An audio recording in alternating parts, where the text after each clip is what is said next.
सुनील जोपळे, रत्नागिरी, नाशिककर।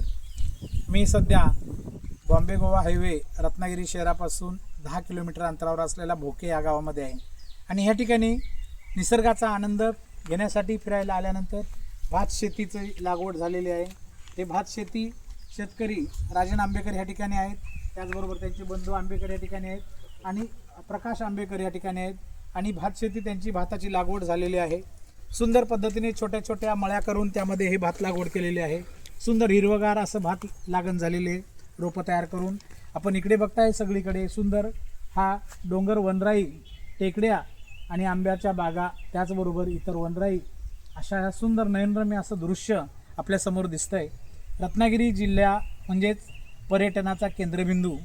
या ठिकाणी आल्यानंतर कोकणात सुंदर असं नैसर्गिकरित्या त्याचबरोबर वनश्रीने नटलेला असा हा प्रदेश कोकण प्रदेश आणि रत्नागिरी शहरापासून केवळ 10 किलोमीटर असलेले हे भोके गाव। ह्या भोके गावामध्ये हे सगळे आंबेकर वाडी, ह्या वाडीच्या परिसरात मी आहे। हे सगळे आंबेकर, त्यापैकी हे आंबेकर या ठिकाणी त्यांची शेती नुकतंच आता शेतीचं काम त्यांनी लागवण झालेले।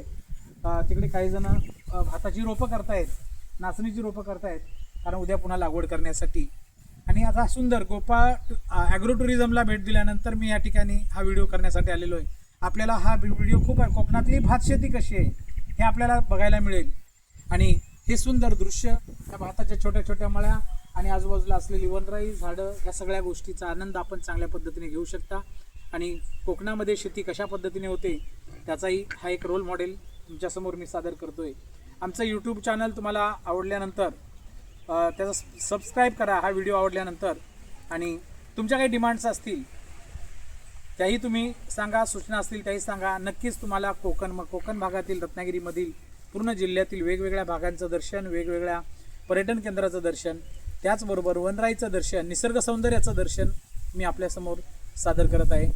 नमस्कार, मी प्राध्यापक सुनील जोपळे या ठिकाणी थांबतो। धन्यवाद। आवडल्यानंतर लाईक करा, आमचं चॅनल सबस्क्राईब करा। धन्यवाद।